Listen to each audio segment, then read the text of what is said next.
Hello, Black America. We always say, listen where you listen, watch where you watch.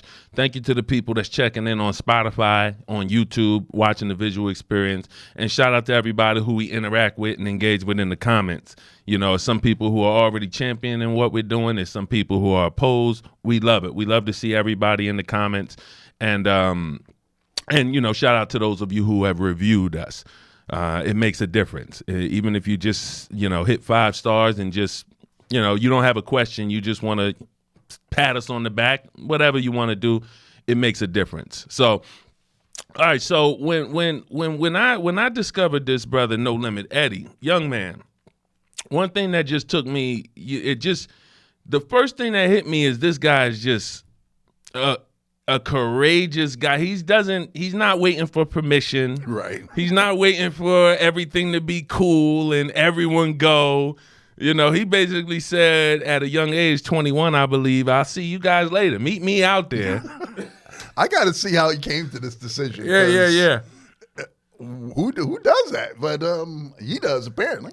Right. So why don't you give him a formal introduction, and then we'll bring him on, and we can start to get some of these questions that we have and that the audience has answered. Well, again, the guest that we're bringing to you today is a young man goes by the handle of No Limit Eddie. You can find him on TikTok and YouTube. He puts a lot of content out there. I'll let him share a little bit more about his content and that sort of thing. But again, we're excited to speak to him because he was brave enough to go and do what some of us probably might like to do. Now, I'm not doing it at my age. Let's face it. Yeah. You probably have to be in his age range to be brave enough, not have enough obligations, familial obligations and things like that. So I'm just really interested to have this conversation with Eddie. Wait, and I'm sorry. This is my fault. Eddie, this is my fault. Give us another minute because I want you to know, Eddie, what we plan. But by the time you come on, I want you to know kind of what we envision and the excitement we have around Africa. Then you come and you bring your vision and you give us the experience of what you've seen. Okay, so we have a plan that we have called Rep 2025, which, see, the things that we want to do in Africa we're going to continue to lay out regardless of reparations. Right. So Africa is where we can build anything we want to build as long as we can make sure we own it and we control where the finances and where the money comes from. See, it's no problem with Chinese companies coming into Africa as long as they're not the ones who are the majority of the owners. It always becomes a problem when we look up and we got, you know, billions of dollars and then trillions of dollars being made, but yet the natives in the land don't own any of it. The workers working in the mines don't own any of it. The diaspora from there don't own any of it. You know, no one's owning any of this except the corporations themselves. That's the only thing we have to switch. Because when we consider that see, Africa has done a great job keeping bad money out. Right. Now, they haven't done a good job keeping people from poaching them. But not a lot gets into Africa. What I mean is Africa's, for the most part, not developed to its potential. It has tons of potential in terms of companies, buildings, real estate. The only way Africa is going to get there is they have to let money flow in, and then that is going to build those private companies. Now, where's that money coming from? That's what it keeps going back to for me. If we can make sure that money is coming from us, from the diaspora, from the natives, from the government, even the African government, they're better off being the ones to invest in it versus bringing in outside foreign money.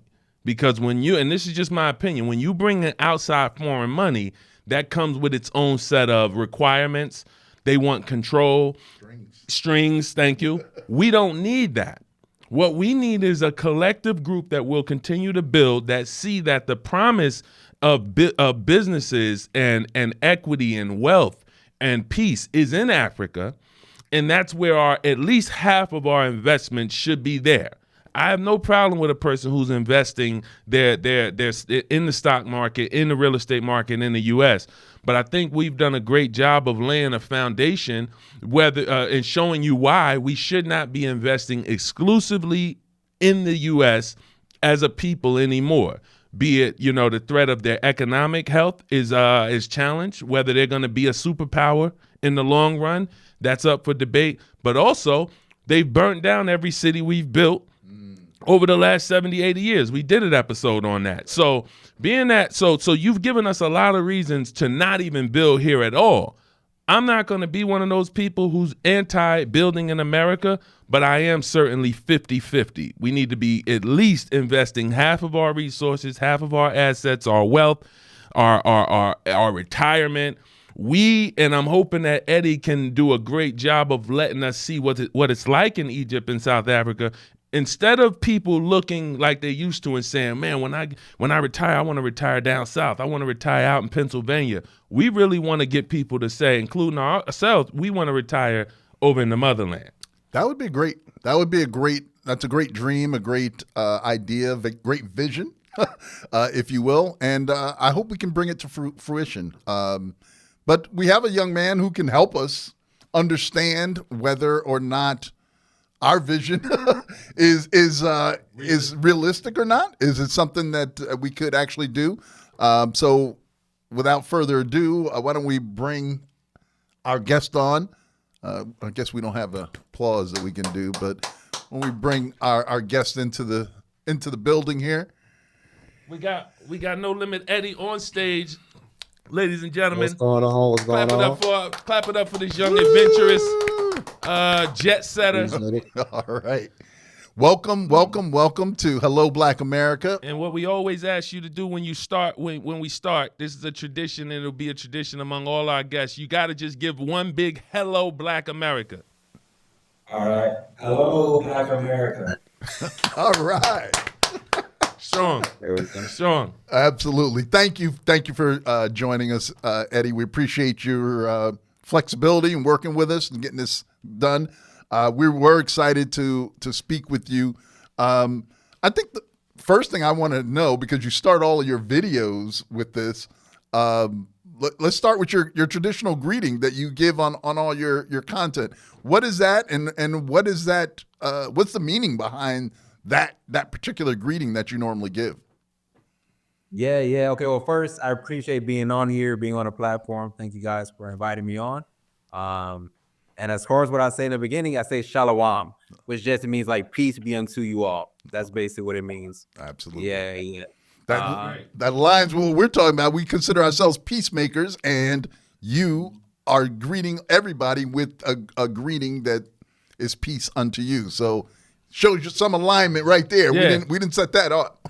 Absolutely. And is that in any is there any religious or cultural identity there that you started? Yeah. It's like a Hebrew word. It's common amongst certain like camps in the whole like Hebrew Israelite movement. So that is kind of where I originated that saying from. Okay, well, this is definitely something we want to get in touch, go deeper with as we have this discussion with you concerning, those Hebrew roots and, where you are when it comes to how you identify with the Hebrews. Gotcha. But I guess why don't, for the people who don't know, Eddie, you begin to travel. You left the United States 21 years old, correct? Right. Solo, not with a family. Just you jumped on a plane, said, "I'm out of here." Yeah. So I went on a plane solo, and then maybe 2 weeks later, my sister came and our dog and our cat. So one of 4 of my siblings, came along with me. Now, when you told your parents, your family extended that you were going to be going to Africa, what was the response? Yeah. What were you greeted with? Were they like patting you on the back? This is great. Were they like, you're nuts? So I actually have a video like telling my mom, my little brother, like that I was moving to Africa on my channel. So I did document that. But for the most part, I'm a type of person to where they know once I set my mind to do something, there's no change in the mind. It's already there. Mhm. Well, they're just like, all right, you going to Africa, like be safe. You know what I mean? That's kind of what it was for the most part.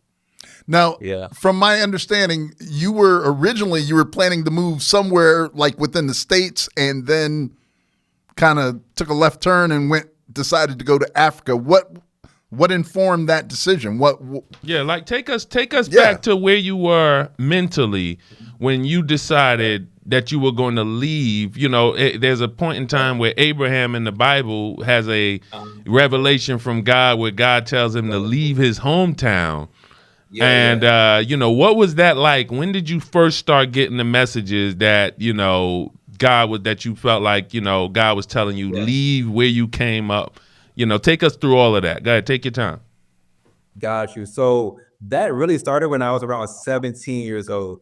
So when I was 17, I switched from traditional school to homeschool just because they wanted me to take extra classes that I didn't want to take. And so I switched to the homeschool. That had reduced classes. That was cool. So one day I'm at home, finished my schoolwork for the day. I'm on YouTube. I see these people. They're wearing like purple shirts, screaming at people on the street. You're going to hell, da da da, like all kind of crazy stuff. But it was intriguing for me to watch. So I started watching the videos more and more. And it was like this camp called IUIC, and they're talking about this, you know, black people that wrote Israelites. I'm like, I don't know what this stuff is, but let me tune in because it's entertaining at the very least. And so that kind of started me on this rabbit hole. Eventually, I ran into kind of like a doctrine of like Exodus, like we need to eventually leave Babylon, and there's different interpretation of what Babylon is. Some people say it's a church, some people say it's a state, some people say all kind of stuff.